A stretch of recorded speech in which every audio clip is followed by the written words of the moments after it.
All right, I think we're live. Let us see. Yes, So. find us. Are we live? Yes, we're live on YouTube. That's good enough, and then we'll see if we're live anywhere else. But that's fine for right now. We'll just go with that.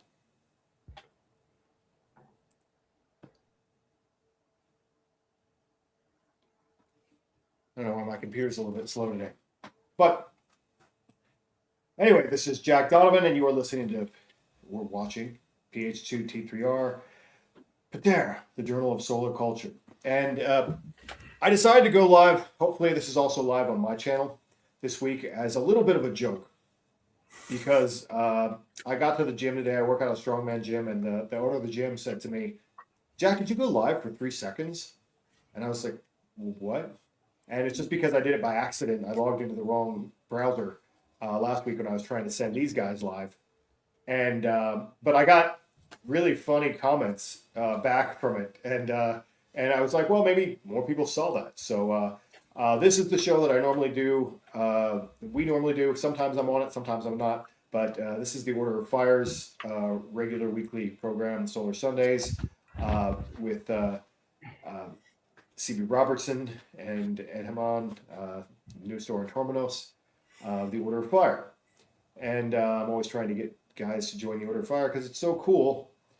And it's just a matter of like getting the right guys to see it and understand what it is. And this is probably a good time to go live for that and see it from a few different audiences, because we're going to do our end of the year wrap up a little bit. Like, well, what are we doing? Where are we going? What's going on? And then we'll talk about, whoever can see questions. We have all these different, I think we're live on Instagram and 2 YouTube channels right now. So whatever questions we can see, we'll try and take those as well. But we're going to talk about, again, a little bit about Solar Idealism, about what we did this year, and then what we're going to do next year. And these are some of my top guys right here. These are guys who I listen to about a lot of things, and so they might give me advice about where we're going during the show, because that's who I listen to for advice and for direction as to what we should be doing. And then sometimes I ignore them as well. But no, we get a lot of we talk about a lot of these things as a group behind the scenes and in the Order of Fire and so forth. And I also put out a little essay on Substack today, which was meant to be for our Order of Fire newsletter. But I thought it was good for a general audience too, because it was about AI and the places where art. What can't computers do? There's always this question of like that comes up with AI, like what is human and what can't computers do for us? Like what can we use it as a tool for, and at what point does it become like, okay, well, you're not doing anything anymore? It becomes an interesting, especially when it comes to art. And one of the things that I think that the Order of Fire has, that a lot of people, because there are all kinds of online identities. Man, you can start a YouTube channel or an Instagram or whatever, and you can create all kinds of weird ass identities. And people create, like on X, they put their profile names, and they have all kinds of strange political theories of which they're like for adherents of. And you can create all kinds of these little micro identities to put everywhere, but those are entirely online, and they're just things that people say. Whereas the Order of Fire, what we want it to be and what it is things that we do. We actually, all of us are friends that have met in real person, that have met in person. We travel to do actual rituals. And you see so many people creating these fantastic like visions of what rituals will be like, and how cool ancient Greece was, and how cool these other things were, and whatever. And the whole premise of the Order of Fire is that you can literally just do things. Like we can do that now. We are empowered to create these kind of rituals and do these kind of things. And why wouldn't we? we see around us, everybody complains about these dry corporate mini mall kind of things that are everywhere, and this kind of sterilized society. And yeah, you can literally just go out with men and actually have an actual ritual that feels real, and that happens in real life. And then when we record videos of it, it's not fiction. It is something that actually happened, and that is something that AI can't do. It can't record something that actually happened. I mean, you could say send AI drones to do it, but the thing actually has to happen. And so any beautiful vision that you create with AI is not going to be the same as something that actually happened. Then that's what we do. We're actually creating something in the real world, and that's why I think what we're doing is important. And it's more important than all these like YouTube channels and ideologies and whatever. I'm like, we should have a pagan revolution, or we should have this, or we should have this. Well, have you guys ever even met? Have you done anything? Like it's time to like. It's cool. I'm all about theory. I love theory. I've written a lot of theory about things and how things should be and how I would like things to be. But until that escapes theory and you start actually doing things, all you have is theory. And you'll have people writing, as people like to as people like to make fun of Republicans for, all you have is sternly written letters. Right. Once we need to get, if you're going to do something, like fucking do it. And so that's what we're trying to do. And it's funny because I've talked with enough kind of non-woke leftists who, it's so funny hearing those people have exactly the same complaint about Democrats that people on the conservative side have about Republicans. Like, the conservatives are so successful in their nefarious schemes to do all these things, while our representatives are just so lame, and they just write another like land acknowledgement thing and think they've done so. It's like, it's exactly the same complaint about there's nothing being done. And I think it just shows that like the bubbles at work, but also there's something universal in the complaint about words without action, and like the literary version of this complaint, I think, and where like I think I was talking to another order member who was saying like accelerationism is always dumb as like a plan, because you don't know where it's going to go, but some acceleration we can look back on with gratitude, and like, I'm glad this came to a head so we can resolve this thing. There's been this question in literature for a long time about the death of the author. Like, does the author who wrote the material matter in our evaluation of the material? And many purists were like, no, it's not so much that they say it doesn't, so much as they say it shouldn't. But I think the advent of AI in art, in analysis, in all of these other things, is really pushing that philosophy to its breaking point and saying, no, actually, we only care about the art insofar as it is connection to the artist. We know who Picasso is. We know who this person is and what he was thinking when he wrote this or whatever. Maybe not in absolute terms, and maybe there's some mystery that is also a kind of a part of the persona of the artist.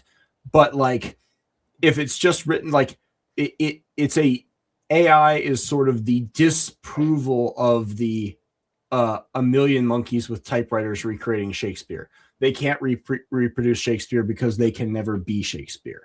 And what's cool about a spirituality that says it's not about the words on the page, but it's about the development of virtue on the backside, is you have a sort of authorship of the author framework where like, how can you go about becoming the sort of person who is worth reading and whose art is worth looking at? And that's, I think, what's going to be more valued and more cherished in the years where we just see just an explosion and proliferation of not even dime a dozen, but penny per hundred of just cheap AI slop work of all variety.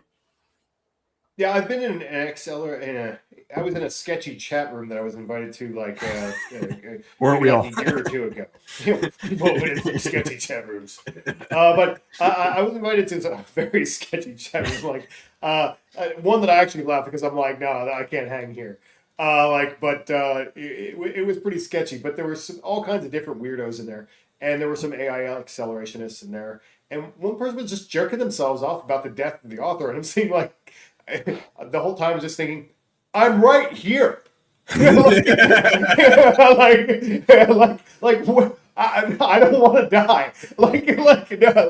No, I'm kind of important to me. I'm not really on board with the death of the author, and I know that it's a phrase and Yeah. whatever, but I mean, there's a certain thing, and this is a discussion that we have all the time in terms of when you talk about ad hominem insults and things like that. How much does the author matter? In terms of like the argument, it's always to some extent there. You can say amazing things and not embody your ideas. You can have good ideas and not embody your ideas. In fact, that is very often the case. As how many philosophers are guys who couldn't get together another way, or like a lot of them are childless. A lot of it, they're not necessarily exemplars for all of society. That's what the Joyful Wisdom by Friedrich Nietzsche opens with. Is like, most of these guys philosophize out of a lack or out of a necessity. Yeah, or just that they're specialists. You might not be good with women because you spent too much time reading books about philosophy. There's, obviously you're an exception to that rule, but that's probably a general rule. You can be someone who's so specialized in a certain field that's all they care about. In the same way, a rocket scientist is probably the same way. They're not necessarily Joe Average who's going to go and do all the other things. But at the other time, but then you can also get into the area where it does inform the man does inform the ideology that he creates. It is attached to him. The story of his life is interesting. We like to read the biographies of the people that wrote these things. They aren't irrelevant, but you don't want to get into these stupid discussions that I see online, like Nietzsche was an incel, and Nietzsche couldn't get his shit together, and Nietzsche was just a sickly weirdo, and then he got insane because of the horse, or like all kinds of stupid stories that people talk about, and I'm like, yeah, but we're still talking about it right now because his philosophy is that important. So shut up. There's a weird balance, and maybe we would have thought Socrates was an asshole, maybe we thought Plato was an asshole. We don't really know because we don't really know that much about them.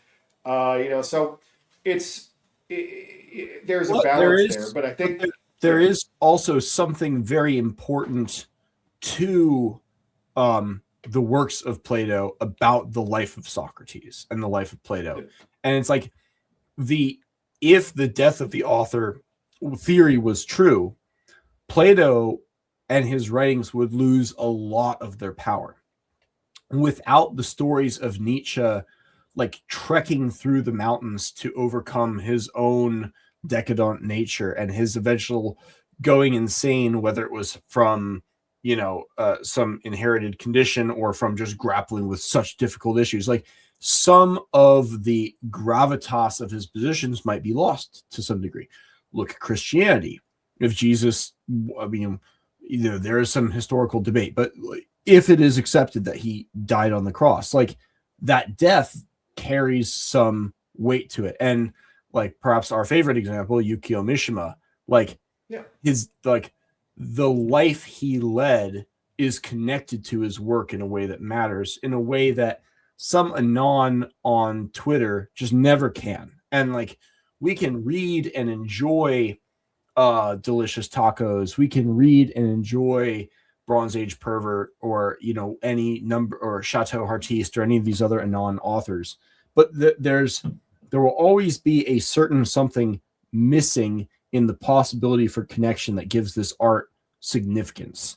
And I think that is has been a very subtle thing up until dead internet theory became kind of a self-fulfilling prophecy. But it's only Well, going think about Hemingway. yeah, Like someone like Hemingway. Like these just figures that are like bigger than life, and they wrote great literature, but they're separate things. But like it still feeds in. T.H. Lawrence did his own translation of the Odyssey. Like that, there's it's not my favorite translation, but there is some weight to that translation because of who he is. And when it comes to the visual, the AI art things that we're seeing, first we have to remember that we're mostly seeing it through our phones, through the internet, which is a bombardment of everything all at once. But there is something missing there. It's like when like an example of an analog version of it, you'd go to these places that have like the type of art that would go on a therapist's wall, and you just flip through, and it's all, if some of it's really pretty, but it's dead. It's dead. But if you see, an original from, you see there's a print of a John Singer Sargent painting. There's a story behind it. There's a person, and it may not be as beautiful as one of those like generic doctor's office things, or like T-shirts in like that. What was that place that people used to use? Hot Topic, just endless. You see it at places like Target now. Endless shirts with just images printed on them. Well, and here it gets tricky because someone AI art is like that to me. I hear you on this charge that like there's something about AI art that looks dead, but I feel like there's a trap here where the AI accelerationists and artists with scare quotes there will say, "Oh, really?" And they'll pick 5 artists and they'll pick 5 pieces of AI art and they'll create a blind test and be like, "Now tell me which one is dead and which one is alive." And this is actually one of the adjectives that Orwell made fun of in his essay Politics in the English Language, where a paragraph was described as dead. And he said the meaning, the experiential meaning of dead here is completely vacuous. And if AI art were to perfectly replicate the style of a real artist and depict something else, which it can do, it's like humans would probably not be able to tell the difference, but we retroactively experienced a piece of art as dead when we find out that it was AI art generated. Right. Now, that experience itself is interesting, and I think it has to do with what we're looking for in the art. But it is important to make that distinction.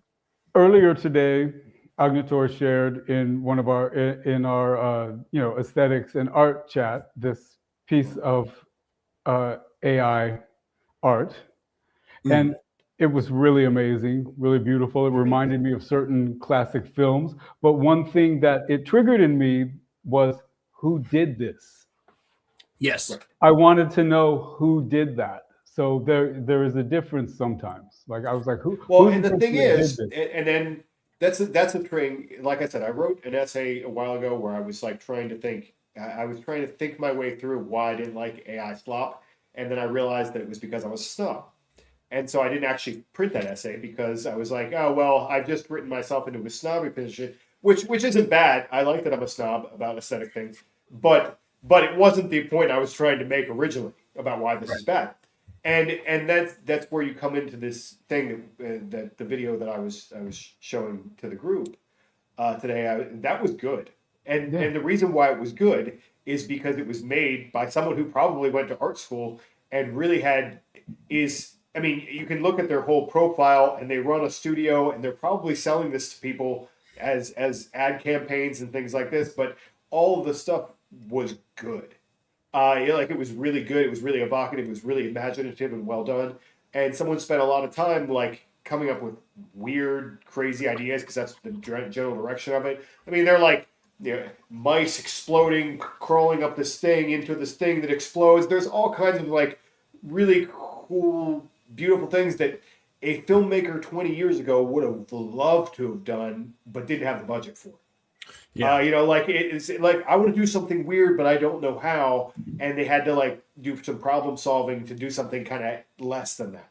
And so it's the thing about the summary is like, yeah, if you get really, really good people using these tools, you're going to get really, really good results. And that's the thing. So it can't all be, oh, it's not really art. It's just because, and the thing is, I've seen some of, because I get a lot of feed on movie making and things like that in my feed. And I've seen explanations, and like, I haven't made a lot of AI video. I've just toyed with it like everybody else has, but I've watched them explain how to do this and hear how to keep character, like how to keep the same character and all the stuff that like the level it's at now that it wasn't at like 2 years ago when I kind of like stopped doing it. Is there's a lot of work involved to get it to that. You know, like, so it's a lot of technique and a lot of work, and there's a lot of tricks. It's like, it's really not a lot different than me using, DaVinci Resolve or Adobe Premiere. Like, this is a whole skill set I have to learn to even do this. You know, like, and so if you're asking who did this, that there's a human touch there that yeah, you're aware of. That dude or that woman, I don't even know what it was. But whoever ran that studio has a very distinctive aesthetic. That is a person, you know. And so yeah, it's like you can't be absolutist with it because of that reason. And like I was saying to other people, there was, and this is maybe too off topic, but I was talking to Bronson in the group about it today, and I was like, you know, with me doing video editing and things like that, there are programs now that are good enough with AI that if you take a video of someone, it can rotate it in 360 degrees and be very realistic, you know, like as to what it does. And it's the same video. It's the video that you took, but like they've now built it out to 360 degrees. And that's a shot that you would need a giant, like, you know, a crane and all kinds of stuff to do, all kinds of like thousands of dollars with Hollywood equipment. And then you can just do that. You know, like, okay, that's the shot that I need for this narrative. And it's a real actor and whatever. It's just like, you extended it. And so, yeah, people are all going to use that. Everyone's going to use that. Why would you not? You know, like, it's like, why would you not use Photoshop?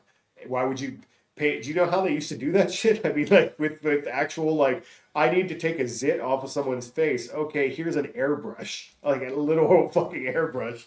You know, like, that's how people used to do that stuff. And so we just stopped doing that because it's not efficient. Yeah.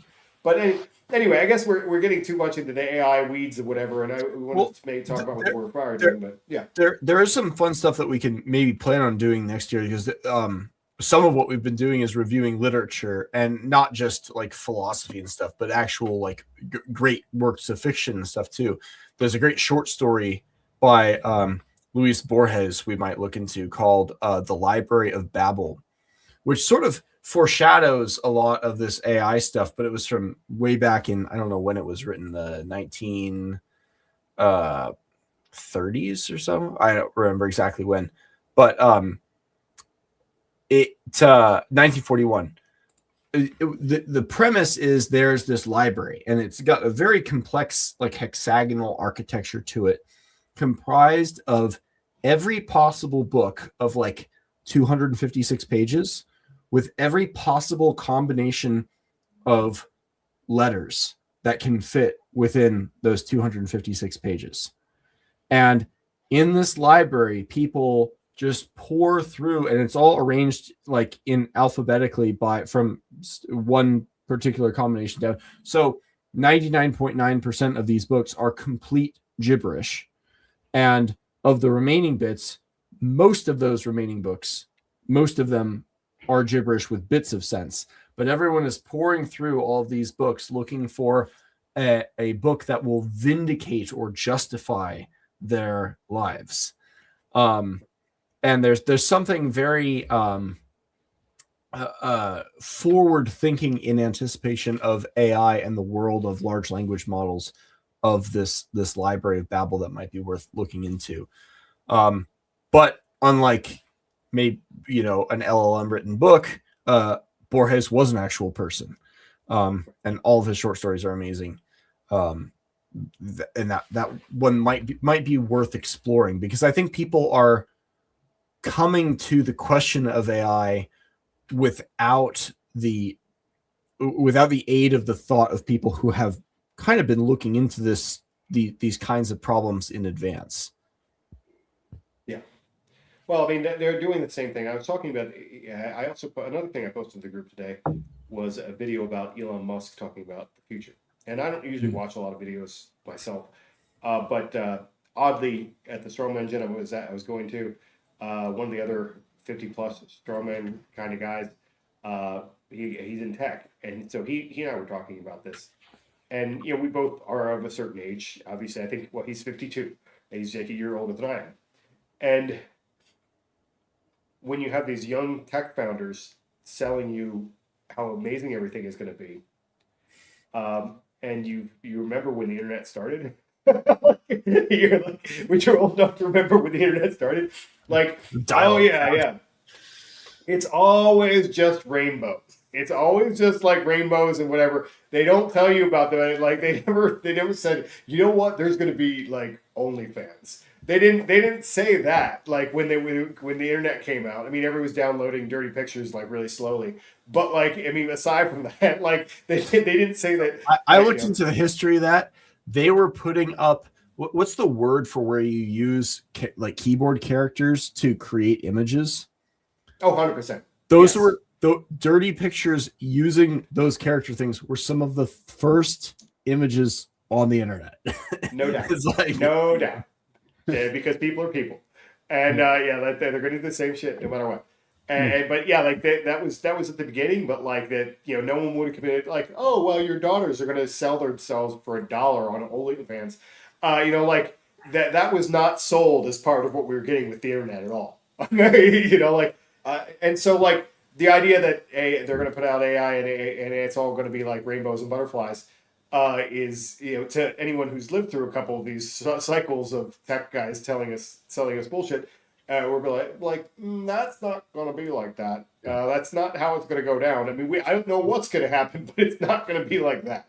It's not going to be just like everyone's rich.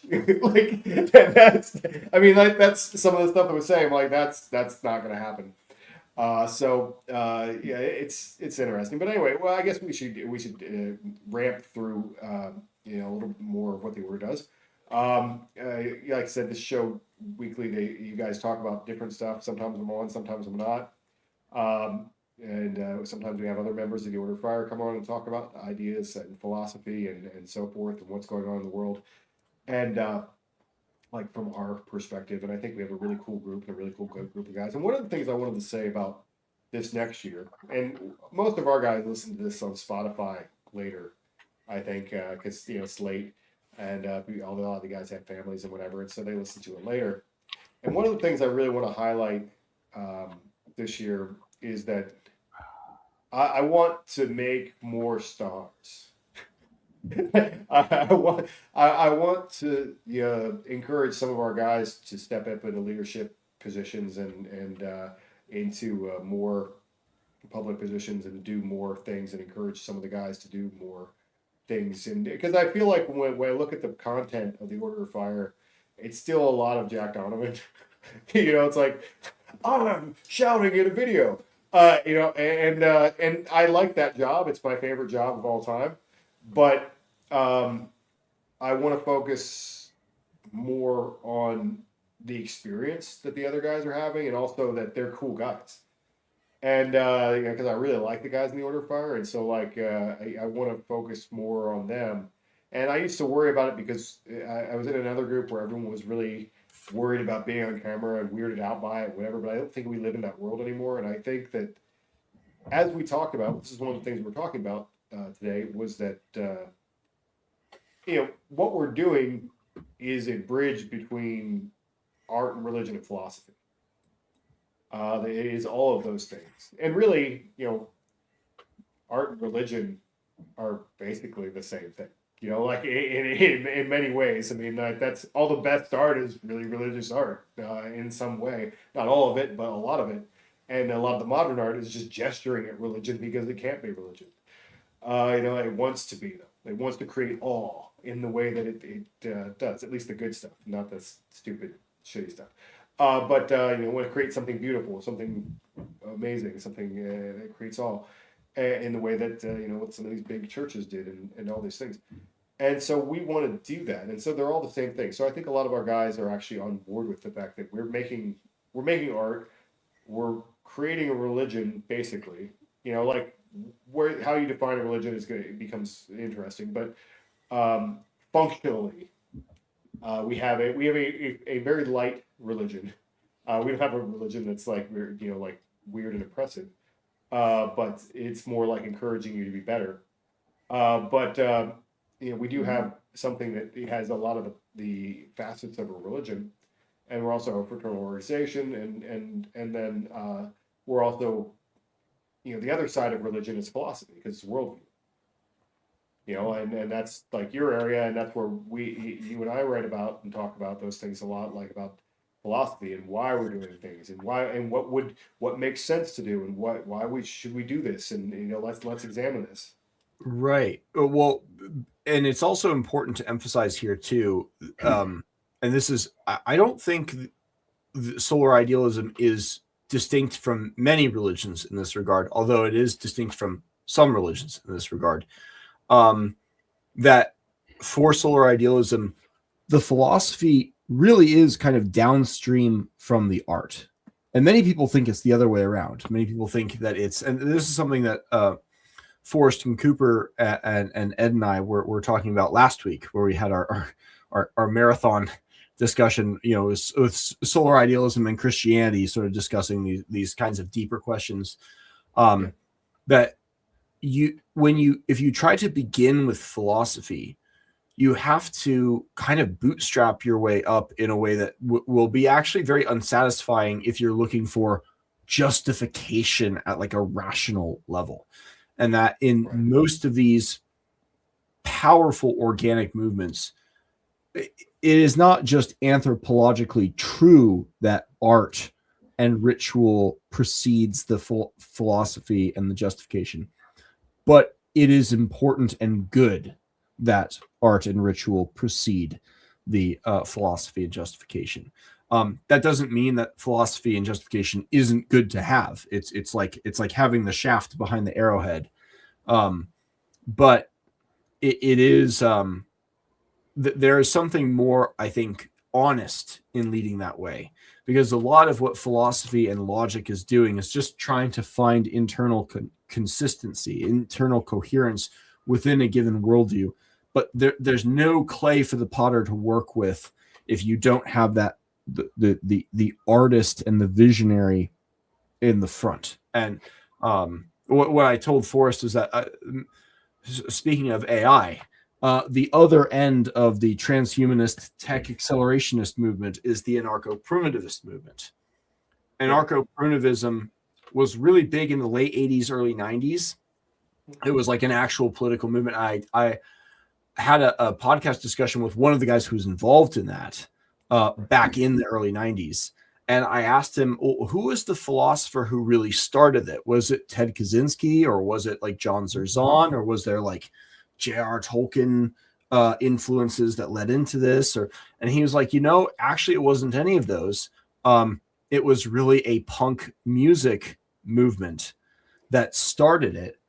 And then John Zerzan and a few other philosophers came in afterwards. I see Wool Leifer says Uncle Ted was right. Well, maybe Uncle Ted actually wrote some interesting criticisms of the anarcho-primitivist movements. It's some of his funniest writing. It's a very worth reading.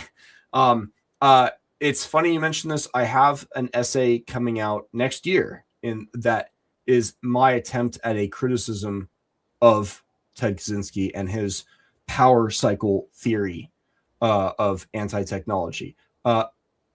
Ted was not wrong about everything. I think his theory of over-socialization is really, really strong. But the essence of technology question, and the essence of industrial technology in particular, is a thorny one and an interesting one. So I'll let you be the judge of that when that comes out. Right. But the idea of music leading the charge of a movement that is then backed up by philosophy, which I think Nietzsche would love too. Nietzsche was very much like music is the power. is really cool and very correct. Well, that's the tricky thing. That's what's really hard about doing these things across the internet, is that a lot. If you look at the way a lot of movements formed, a lot of art movements, a lot of musical movements, a lot of scenes. A lot of these things are scenes that then develop into a philosophy. And there's a geography scene. Yeah. Well, exactly. Like, like, oh, this was, Soho in whatever 80s, or this was, whatever, all these different areas of New York City created these different scenes. Yeah. Seattle in the 90s. Exactly. all these things come from places in proximity. And so it's really, it's a challenge to create these kind of things online. You can do it. I've seen lots of movements that happen almost entirely online, but it's more challenging because you don't have that. Again, the real people bouncing ideas off of each other, and then like they're out and they're like interacting and so forth, and then that creates a vibe and it creates its own thing. I mean, I when you were saying that art and music has to come before philosophy, I felt like that guy in the pawn shop, and I was like, best I can do is both at the same time, just because that's the way. Maybe I've been accused. In the way I even do ritual, by not by our group, because I guess they like it, but by others, that I'm too Apollonian in my approach to things, and one of the reasons why, like, this is a good example of how we did this week. I actually have to know what I'm doing and the justification for it before I can make the art, because the ritual is like writing poetry. You're trying to create something beautiful, and so it has to have the music to it, and it has to have like it has to have like an up and down, and it has to have an emotional thing. But I have to know what our telos is before I do it. Because otherwise I'm like, why am I even doing this? I can't fill in the blanks until I know why I'm doing it. And not everyone is like that. But I did this week, specifically because we were looking for our own justification of, I wasn't satisfied with, why do we burn sun crosses? We just started doing it because I'm like, well, I did this before. Let's keep doing it. And some of the guys were on board with it, and we did it. And it's like, well, we're in a solar cult. We burn sun crosses at winter solstice. This sounds like something we should be doing, right? And so we just did it. And then, well, I'm like, if I'm going to institutionalize this into a regular thing, and really, I'm like, that's not very satisfying to me. There's not enough there for me. I need more. How does this fit in our philosophy? It took me like basically a full day of sitting down and doing research and like sitting around and like, I'm like, why are we doing this? Like, I have to be satisfied with the reason. And then I figured it out. I was like, I got enough history nodes and whatever to like put together and synthesize into my own fucking brain. And then finally, like, okay, it's a victory celebration. We can do a year-end victory celebration that's totally philosophically consistent with our whole fucking vibe. That makes sense. Let's do that. And so now I can frame it, and then I can write a ritual about it, because I'm like, now I know what I'm doing. Like now I know why. But anyway. Yeah, but there wouldn't even be the inclination to try to justify this thing if it didn't initially feel correct, and that initial feeling exists because there is a conceptual coherence with the other things, and that is felt aesthetically. The last 10 weeks have been a struggle for me against connecting everything compulsively to Plato, because Plato connects with everything. But I mean, Plato in the Republic in particular wrote a lot about poetry, and he writes with a very sly kind of wink of all the dangers of poetry. But of course, he is himself an artist in the construction of these dialogues, which is an art form. It is a blending of art and philosophy. And I think there's something valuable in that. And Nietzsche at his finest is also an artist of the aphorism. His thinking, if it was laid out in Aristotelian didactic argumentation, would not hit the same. There's something aesthetically consistent about matching the artistic mode with the content. And I think to say that the art precedes the philosophy is not to say that there isn't any philosophy in the art. It's just the articulation of what you did is sort of after the doing of the thing, generally speaking. And it's tricky to tease apart there, but I think in the case of our ritual, our main fire ritual, there is art and there is philosophy, there is poetry, but when it is performed, it serves as a technology as well. Yes. Which is experienced directly by the participants in the ritual. And that direct experience is something that, like all experiences of the divine, you could say, are not easily talked about, right? You know, and so you could say that myself and a lot of guys, there is a sort of self-epiphany that is not navel-gazing. Right. It's not necessarily a looking inward, but that the technology of the ritual combined with all of those elements, they sort of become one thing. And then it's experienced, but it's directly related to the actions of our members.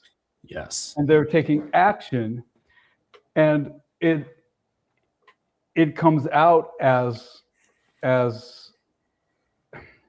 it's really hard to explain. Like you can see people these men are changing. They're becoming more of themselves. They're not trying to become something different. It's expansive. We've got a couple interesting questions. Wollefer says, what about myth? It combines art and philosophy that transcends time. There's a lot that could be said about that. And then Driftless Dragon says, I would say if a religion, y'all, more like a Far Eastern or animistic belief. I say it's more philosophical than religion, as there is no real dogma, a way of life, of thought more than belief, my 2 cents. And where Driftless Dragon is coming from is, I think, a very common sentiment for people who were raised Christian and who think of all religions as real religions or not religions in relation to what Christianity is like. And it can be very easy to just forget about things like Buddhism or certain forms of Hinduism, or he brings up animism. Animism is religious, and there is some crossover with Far Eastern and animistic stuff, but it's really a lot more like Shinto is very animistic. Yes, it has elements of all that, but if you're trying to think categorically and like, what is this thing like? It's if it was exactly like any of these other things, we would be that thing. Solar idealism is distinct and unique from those things, although the conceptualization of God is a little bit more like it's not like Christianity. We'll put it that way. No, it's definitely more philosophical, and definitely I would say Solar Idealism is not like animism at all. Yeah, I mean, it's not. I like paganism and heathenism gets a little animistic. There's a lot of that in that. I mean, they start to get into like the land spirits and all kinds of stuff. We made offerings to the land spirits of Volgang. There was like a whole altar for them. Like people get into like that kind of vibe, and we don't really have anything like that. It's more around the archetypes of the ideal gods that have expressed themselves historically and which exist within us, but also outside of us. And to the point of the previous question about what about myth? It combines art and philosophy that transcends time. Mythic time. Yeah. Right. It's a myth that is always, it's a collapsing of time. You kind of have to join the Order of Fire and come to our ritual to really understand this. Please, but it's not something that is happening to us. It is something that we are intentionally doing. What mythos means is sacred story or sacred words spoken in a sacred way is what mythos means. And saying it combines art and philosophy that transcends time, you could say the words that are spoken in a sacred way, mythos, are words that are spoken in the place of mythic time, which is like time transcendent, ritually speaking. So yes, he is correct there, I think. Yeah. I mean, we definitely. I mean, that's one of the things we do in ritual, and I started that because I did it for some other things before the past. Is that, you know, like we talk about, let's say, the metaphor of the fire, like that's something that connects to like literally every culture. And to your so like earlier, it transcends time by itself. We refer to every about ritual fire as the first fire. They're all right, because of the collapse of time, and that doesn't make sense without. And that sort of goes back to your point earlier about collapsing the distinction between art and philosophy, right? That there is a coherent way of thinking about a certain thing that is not separate from the art there. Yeah. There was something in there that I think I lost it. That I was like, I wanted to add something to something you guys were saying, but I forget what it was. It was like 5 minutes ago. But yeah. Anyway, so our rituals are, like I said, pretty cool. I'm pretty proud of them. We keep building on them and adding to them all the time. We're building traditions and so forth all the time, and that's what I wanted. One of the things I wanted to talk about on the show was, that's one of the things that we do. I mean, like I said, we're actually doing things, and it's combined with a really awesome fraternal experience as well, and a physical experience. You know, because we get together, we go someplace that's far away, we walk a lot. It isn't easy. You know, it's not an easy. It's not like a walk in the park. There's some pretty serious hikes. There's some pretty scary. There's been some drives over some rocks that, you know, shit goes on. You know, and in Arizona, we I think Dustin said, it was like, oh, this is beetle just hit me in the face, bounced off, and kept going. And I got a closer look at it, and I was like, that is not a beetle. That is a tarantula hawk. That is one of the most painful things in the known world. Please don't piss those off. There were like hundreds of them there. You know, and there's a lot of working together. You know, because it's not like we're bringing firewood. You know, we have to create everything that we need. We have to, you know, we have saws, and you know, it takes a lot of hard work to bring the ritual together. You know, the year and the tarantula, the year before last in West Virginia, you know, the year before last in West Virginia, it was pitch dark. And we're, you know, doing the fire watch in front of the sacred fire, you know, taking turns. And there was a pack of, it sounded like 50 coyotes, and they got closer and closer. I mean, a coyote isn't so scary to a human. You could chase them away, but, you know, it was just, you don't get that kind of an experience every day where you know, there's this howling getting closer and closer and closer every, you know, like, it was great. Yeah. I mean, and that's what part of what we do in the Order of Fire is when we do our ritual events is that now it's not for everyone, because we can just do a fire ritual without that, because we do that, like when we did the TSG group event. I mean, they just went shooting all day, and then we drove somewhere and did the ritual. So we didn't do the hike in because we were doing other things that day. But the proper fire ritual, when it's in its fullness, is the reenactment of a myth. Exactly. We do have a myth in the Order of Fire that we started with, and I guess not everyone, if people haven't read Fire in the Dark, they don't know that. But the part if you haven't read it, you might think we're doing animism. Right. But like, I mean, the myth of the First Men is basically the myth that I wrote about how all societies really start in a manner of speaking. And so it's like, well, a group of men from somewhere that they can't go back to, or that they set off from, whether it's American pioneers, whether it's whatever, They went to a place, and eventually they're going to make a camp. And at that camp, they make a fire. And then that fire becomes home. And then it becomes an point of orientation. It's this whole thing that I've built out. And that is really what we're doing in the ritual. So when we hike out to a place that is, we are reenacting the myth, which is what religions do. In many of the things, you're reenacting a myth. That's part of the ritual. And so it's this total experience, but it's also, some guys having fun. But one of the things I wanted to get to was plans for next year. Obviously, like I said, we did this year. Obviously, we did I think 4 rituals worldwide. They're kind of a big thing for everybody to get there. I would love to do more. I would love to have some guys out here where I could do rituals every month again like I used to. I wouldn't be against that.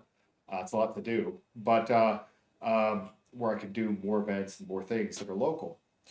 But we travel and go places, and one of the things that we're doing over this next year, because I'm looking ahead towards year 5. This is going to be our 4th year of the Order of Fire, and like our first fire in March. That'll be the 4th time we've done it in Arizona, and I'm looking towards year 5 and beyond. And one of the things that, as we were talking about the bridge between art and religion and everything that we're doing in the Order of Fire, is that I would really like to, we put out a book every year, because I've been very serious that we need real world documentation, and not just pages on the internet and internet posts and things like that. You need actual documentation that things have happened. And I think one of the things we need, because I feel like we're creating art, and we're creating a new language. I mean, we're working on this symbolic language that we use for this whole semiotics thing that we have with the glyphs. And as we build this thing into a more and more of a culture, which is the whole project, which is what I think is really exciting about it. I've talked about creating like an art book. I hate the term coffee table book, because it looks like you shouldn't do anything with it. But the idea of creating an art book, like a hardcover art book that's photography based, but also has probably some of the best articles, some of the best poetry, and documentation of the rituals and things like that, in the way that you would document an art movement or a big exhibition or whatever. And I want to focus on getting more stills. I mean, we can get stills from the video, but camera stills are a different thing. And sometimes if you take those, you get different kinds of images. And so I'm looking towards creating events that are not just about the experience, but about what is this beautiful thing that we're creating. And that's why I talked about this with Root Tour when I was in Salt Lake City. And that's what he got stoked about, doing a ritual on the salt flats, because of what that image looks like. Like we can all picture, if we've seen the salt flats. I mean, I've been there many times. I've shot pictures on the salt flats. I mean, it's a giant expanse that goes on forever and ever. And to have a fire ritual on this white crystallized thing that goes on forever, that's an image. That's a beautiful image. And the idea of creating beautiful images as being part of what we do, I think it's very important to me. And I like that our guys are on board with it now, because before it would just be Jack's crazy trip. But our guys like that idea, I think. So to focus more on like, oh yeah, we could do destinations where like we want to do a fire ritual at X place, and have something be spectacular. And it's finding places to build fires where it's legal and where like not dangerous and I don't want to start a forest fire or anything, but finding a place to do that is a little tricky. But to the extent that we can, I mean, I would love to do it on a beach someday. I would love to do it like where can we do this? And where can we do this thing? Can we make it beautiful?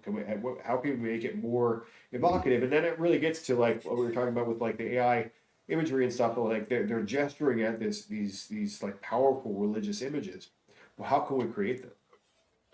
And that's what I want to do. I think we've done this fire ritual enough times. It's built out enough. It can be built out more. The guys are getting more into it because they know it, and they come back to it over and over again. And so like now I feel like I have when I half of our guys have been to 4 or 5 rituals now. You know, like when they show up. So I know that I have an inside team now, where it's like these are guys who know what's up and know what we're doing, and so I can count on them to be at the right place at the right time and be into it and know what they're doing. And so now we can really now we can really create something that's not just me telling people what to do, but all the guys are actually involved in it, and that's something that we've been moving towards. You know, like having other guys take parts in. And that's kind of what I wanted to say about. You know, I want more stars this year. You know, I want to have more of our guys be more involved in more ways. Because I think we have guys where like, you know, like that have charisma and have a lot going for them. Like they can step forward, and it can be not just me, but like other guys too. You know, like who are taking an active role in these things. And we have that to some extent. I mean, like obviously we have. You know, Taurmenos has done a fire priest role. We've had Barakantor and Heckle and her in Australia do it. Akarix has done it in Canada, and that's something that we want to like continue, is to have these other guys do the thing. I got some bad advice. Well, it wasn't bad advice; it was just bad advice for me. It was good advice, but bad advice for me this past year. And what it was basically like, and that's why I did a lot of YouTube videos this year for anyone who's watching, who's been more of my YouTube watcher or follower or whatever. Someone said I should make YouTube videos because I'm the top. I bring people into the Order of Fire by being me, but that's not really the case. That's the Order of Fire is a very different thing. And I think we need to focus more on creating Order of Fire culture, and maybe less of me just trying to say words so people are interested. You know, I think that what art can we build that is Order of Fire, the Order of Fire channel, the Order of Fire only. I think it's going to be more focused in that direction of creating culture in that way, rather than just I don't think me talking about masculinity on YouTube really directly leads to the Order of Fire. I have to have people who are on a different wavelength and they're interested in very different things. I mean, it's the same thing. It all has to align. They have to also like masculinity. They have to also be they have to be on the Way of Men page to even get it. But there's a lot of people on the Way of Men page who are never going to be in the Order of Fire. So we need to I think it's more about what kind of art can we be making? What kind of content can we be making? And one of the things that we have an anthropologist now, and he wants to come and talk about archetypes. He wants to come on the show. I thought about what culture can I create for the Order? I haven't hit him up about this yet. So if he ends up listening to this, then he'll get hit up when he listens to it. But I was like, and he wants to do this, so it's not a big deal. But I was like, well, why don't I have Philip Folsom? Why don't we do a series like that? It's a separate thing where he and I just do interviews about archetypes and the history of that. That's that's solid content that we can put out for the Order of Fire. That's different because it's this weird thing. It's like, you just want to put out educational content? Do I just talk about Hercules? I'm not a historian. That's not really my job. So it's, what do you put out that people want is the tricky thing. And what dude doesn't want to do a ritual in the salt flats? It's right. like that. I don't understand. Yeah, what's wrong with you? It's like you're participating directly in beautiful art, which is then going to inspire you to see differently. No more complaints about art, right? It's like you see, and then you take that with you, and it's an impetus to create more beautiful things. Yes. Yeah, and that ritual is actually going to also be a TSG event. The TSG, that's one of the things we've accomplished this year. And that, I didn't do anything really to it aside from film some stuff. But the TSG group is our training and standards group in the Order of Fire.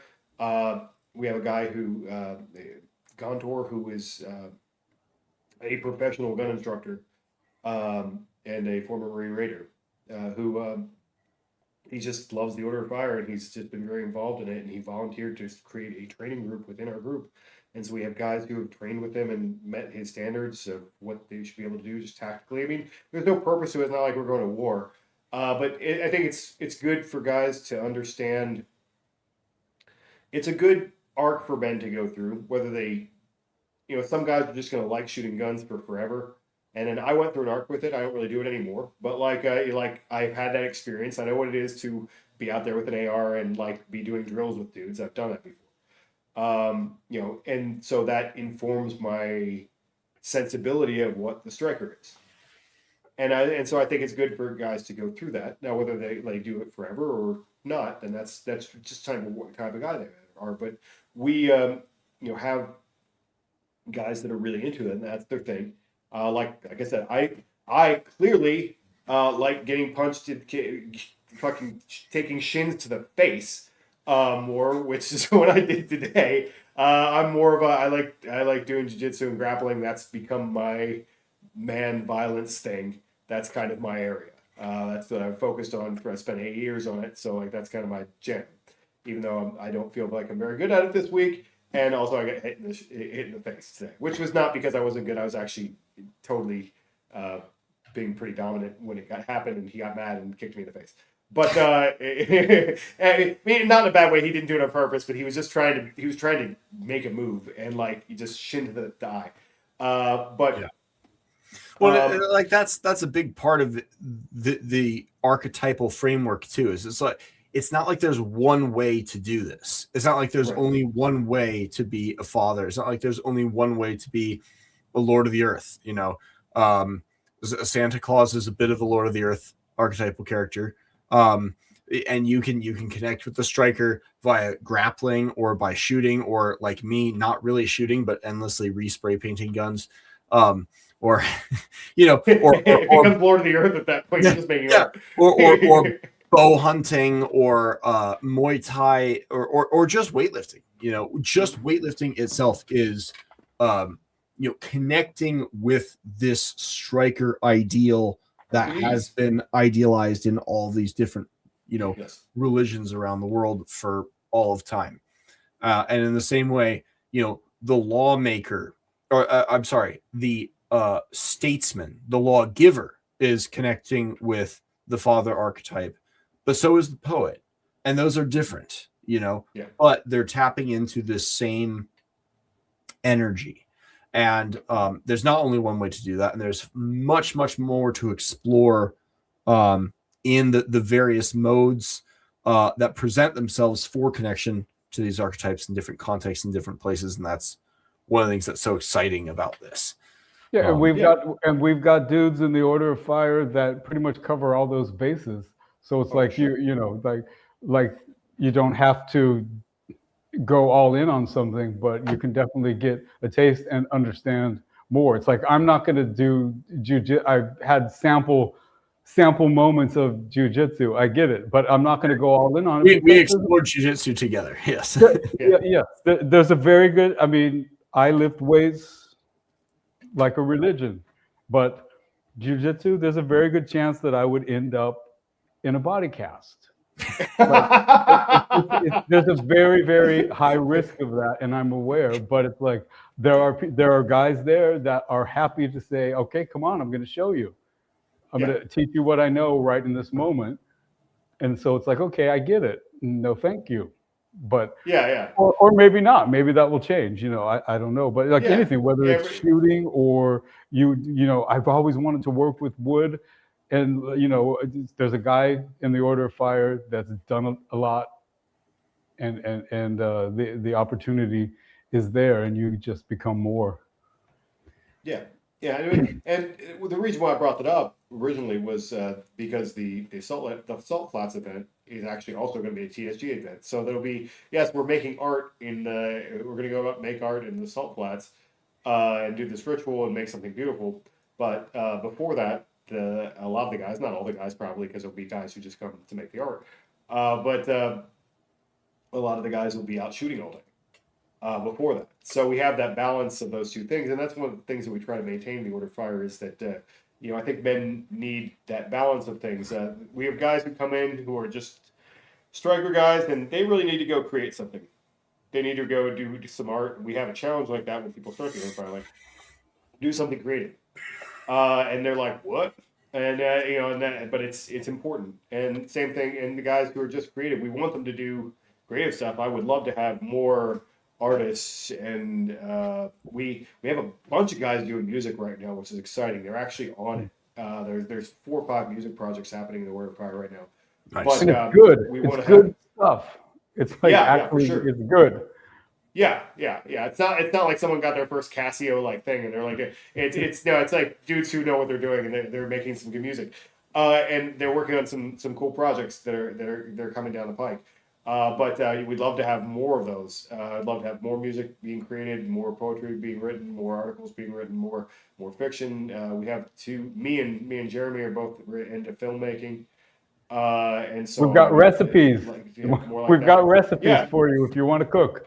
Yes. Yeah. Well, we also have a lot of guys who, it became a joke. It came up as a joke again today that people were afraid to join the Order of Fire because they're too fat. Because they've seen like pictures of me and some of the guys and whatever, and they're like, one of our guys was like, yeah, my brother saw us and he's like, oh, that looks interesting, but I'm way too fat for that group. And we can help you become less fat. I like that we have that kind of standard and that reputation, and it's good. I like that we have that, and we should go in that direction because we don't want people to be fat, but also they can come in and we can work on that. We actually have a lot of guys who can help you with that if you want to fix it. Now, if you just want to be a fat ass, then yeah, you probably it's not for you. But because we want people who are trying to be better. Not just due to like I eat Cheetos and watch sports. Yeah, this is not the group for you. If and why would you even be watching this at this point? If dudes who are like, well, yeah, like I went down the wrong road, I got a little heavy, but I want to fix that or whatever. We have guys who are like super cool and good about doing that. We've seen some major changes. We've seen some guys change. I've changed. Like, I don't even know who I am anymore. We've seen there's a couple. That was like I didn't see him. I didn't think he was going to try and do that, and all of a sudden, like Russ is looking jacked now. Like what? Beast. Yeah. I mean, that's amazing. I mean, I love that stuff. I love to see that. But anyway, we're doing all that stuff, and that's one of the directions that we go in the Order of Fire. We try to do all these things, but at the core of it, we're not. I think we tried early on to be, maybe everything. In terms of, I was trying to like, well, what do men's groups do, and what do they offer, and what's the product. And what do they, because it needs to make money so that I can afford to do this. Because I can't just like, I'm not independently wealthy. I can't just sit around and like, I'm going to write rituals for you and like for free. I need to make some kind of money. But we, at the same time, well, what do these people offer? And a lot of these groups are based off of a group called Wake Up Warrior. All these men's groups that came out with their subscription services, and if you join this group, it's going to fix you and change your life, and you're broken and screwed up. But if you take our test and you enter our 20-week program, you're going to become a new man. And we don't sell that. I'm not like catharsis. And sometimes it may work for some of them. I'm not saying that product doesn't work, but I'm saying that that's not what we were doing. That's not what the Order of Fire is. We will help you do that as a side effect of being part of the Order. Like, you will probably get better, and we will encourage you to get better, but we don't have, I'm not like, I'm going to fix your life. If you get up at 5 a.m. and do a cold bath and then do the thing with me, and that's not what we're doing. It's putting the archetypes and the ritual and the culture creation first, and the culture that is created is upstream from all of that transformation that people are looking for, but they just want to transform without the background. And it's the possibility of transforming the culture in the likeness of these ideals that I think is so exciting, because I think we're at this moment historically where we're staring down the barrel of another one of these 80-year, what are they called, revivals in American history that seems to happen.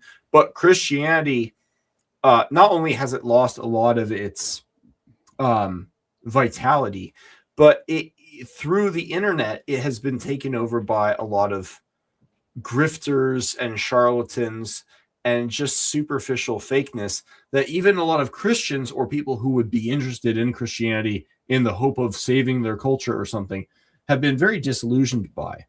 So for guys who are like, well, I don't like this woke religion, but I'm not really sold on this Christian religion, and it turns out atheism is actually nothing. Where do I go? And there, it is small, but there's such strength at the foundation of what we're working with here that the upward potential, it's like being in, I don't want to make this comparison because it'll give people the wrong idea, but I'm going to do it anyways. It's like being an early investor in Amazon, right? There's this tremendous, you're not going to get rich though. yeah, probably not. But probably not. But it's the same feeling of being early in something good. That is just so exciting. So that's what I think most of us are looking forward to in 2026 and the years to come after that. It feels like we've just been continuing to build that solid foundation over 2024, 2025, starting to branch out, starting to flesh out some details, some new sub movements within that. And those are only going to go further in the coming years. Yeah. I mean, it's like I said, I asked a lot of guys what they wanted, and I got a different answer than I expected. Yeah, like I was like, do I need to make more like life-changing things? Like, I'm like, no, nobody wants that. And I'm like, oh, good, because I didn't want to do that anyway. I'm like, do I have to do therapy? No, what the guys want is they actually want more world building. Let's make this like more and more distinctive. And that's what has been super fun to watch is we have one guy who kind of came up in the Reddit psychonaut world and is now out shooting guns with the Marine Raider. And the Marine Raider is now painting Warhammer 40K models with some of the tabletop nerds. And is he doing that? I didn't know that Gondor was painting. That's awesome. He also made paintings.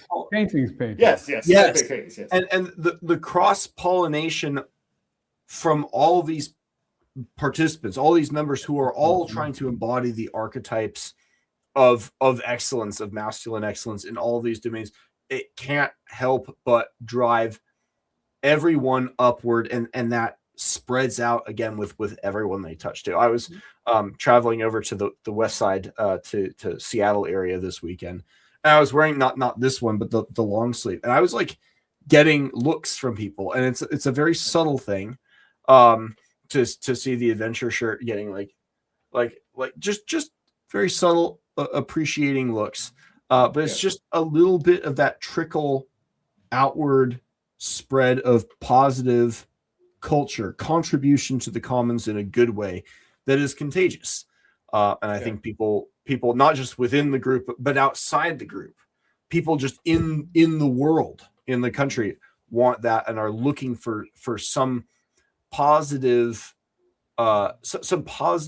spiritual way of being to be magnetically drawn to, that is not just Christianity or woke, and also not fake. And it's exciting to be that. There was a like I said, I think you're hitting on a thing that is really why I started the Order of Fires, because we've talked about it a bunch of times. I talked about it a little bit in the essay today, but there was that new atheist thing. which both you and I at some point were probably involved in some way. And this new atheist thing that unfortunately was also a boomer movement. And so it was also weirdly attached, if you really think about how weird it is, that the new atheist movement was attached to all these Rousseauist, very liberal ideas that are actually all are really in conflict with evolution. Like they don't really make sense together. Like people once lived in magical harmony, and we should live that way again. Well, that we know that that's not true because you believe in science. And so, but those ideas went together.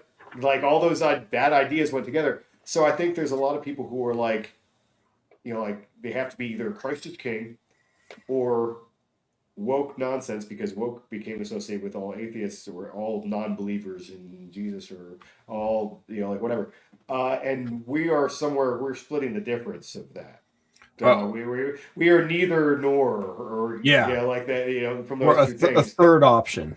We'll avoid third way, but neither of those two things. Yeah, I'm not satisfied with my options. Yeah. I wish I could erase both of those other two options just from my brain altogether. Like I never knew about them. Yeah, I want to not think about them. All I think about is the next ritual. My whole life, like I have my calendar is not the same as the rest of the world now. It's like I live from, because it's basically like every 3 months. So it's like ritual to ritual is how my timeline goes now.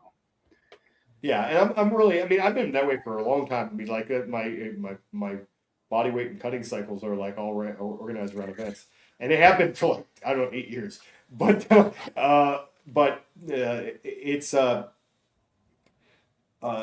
we are trying to get that. We have our 2 rituals already planned. I'm waiting to announce our full calendar because we have 3 that are going to be planned, and then maybe we'll squeeze a 4th one in, depending if we have someone who wants to do something or whatever. We'll figure it out. But I want to have all 3 of our rituals on a calendar, hopefully before we go into the new year. We're just waiting for Drew War. He's organizing the southern one, and so he needs to clear the land for that, so we can get a date for that. But otherwise, we have the other 2. The one in October and the one in March already planned out. Obviously, the one in March is here in Arizona, and we're going to do some strongman stuff probably before, almost certainly. We're going to do some strongman stuff before the ritual, and then do the big hike out into the desert and do that. So those are the 2 that we have planned, and then the other one's going to be probably in Georgia. But yeah, anyway, so we'll probably wrap up here, and we've just wanted to give everybody kind of a taste and an idea of what we're doing. Next week they'll go back to talking about philosophy or one of the things that probably Plato, I suspect. But because we do a lot of that too, it's talking about philosophy and so forth. But it's one of the things that the internet lends itself to. Is it's hard to do fun fire rituals or gun stuff or powerlifting through StreamYard or Zoom or exactly. You can't do the physical stuff through we can't do it that way, but we can talk about ideas, and that's what we do online. And also, you're obviously very good at talking about ideas, so that helps a lot. And I'm okay at it. I'm good at writing about it. But anyway, thank you for all the people who watched along and followed along. We don't have any comments that we have to respond to floating around anywhere. No additional ones except Saxon von Bentley says he vividly remembers a tiger snake and eagles and winds on Tasmania, which was a very memorable experience. Hell yeah, I remember that. Very, very, very cool stuff. And we'll probably be talking about Plato. It's good. I think it'll be good to get into more old stuff, but also some new stuff too.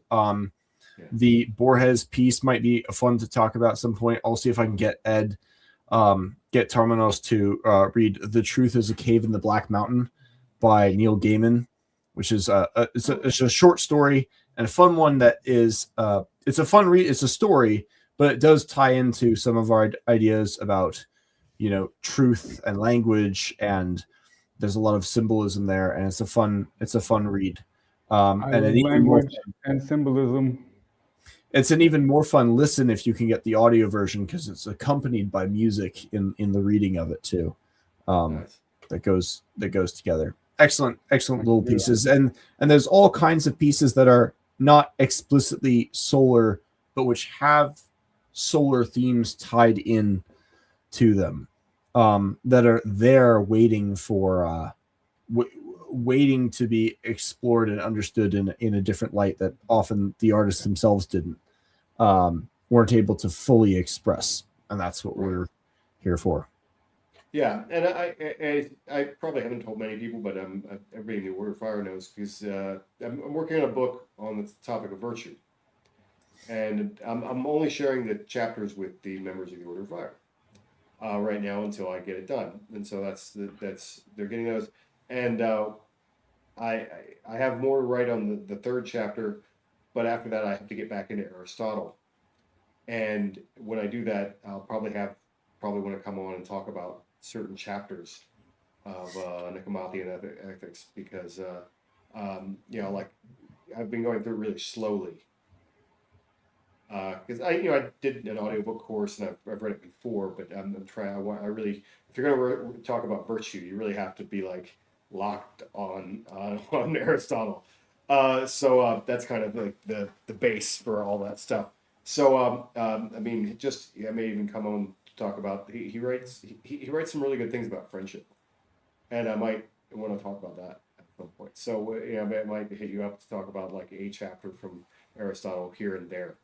Perfect. Just because I'll be in that. But anyway, cool. As a parting shot for Randy, is fire not associated with mystery cults and Prometheus? There is a piece on Substack I wrote about Prometheus. There's a lack of due respect for the divine in the theft of fire from the gods. So what we can respect the fire as a divine entity, for lack of a better say, without imagining that we ourselves are gods because we possess fire. And that's the Prometheus is a very subversive deity that is not solar. He is not Helios or Apollo. He is a subversive titan, and there's writing on that you can look into. I was asking, is fire solar? If you read Fire in the Dark, there's an answer to that question. The fire is an earthly representation of the sun. It's metaphorically the same as the sun. Mm-hmm. Yeah, I mean, Satanists love Prometheus. He's like considered like a satanic figure for them. Really, I mean, it's just like the old guard of the old gods being spicy because he's not, like he's not. They're not in charge anymore. And there's other themes, but that's very specific to Greek mythology, I think, more than that representation of fire. Other than it's not pan mythological. But if you look for the cross mythical characters that would be closely associated with Prometheus, they're all morally ambiguous trickster archetypes. People like Loki and that kind of thing. And it's like that's not what we're about. Yeah. And if you want to have I keep forgetting every time I put this hat on. Because this is a hat that I've worn a ritual, and so it's had the red ochre that's hard to get off of anything. And so whenever I put this hat on, then I take it off and I end up with the red from ritual still in my hat. So that's probably a pretty good way to end it. Like, ritual doesn't end just today; it just follows me on this hat. But anyway, thank you all for joining us. Thank you guys for doing the show with me this week. They'll probably be back doing it by themselves next week. And if you have any questions about the Order of Fire or Solar Idealism, you can hit me up on Instagram, either my account or the Order of Fire account, or whatever way that you want to contact me. We want to get some more people involved because we just want to make cooler rituals and cooler art, and we have so many cool guys that we want to keep growing and doing that. So anyway, thank you all for joining us, and stay solar. Stay solar.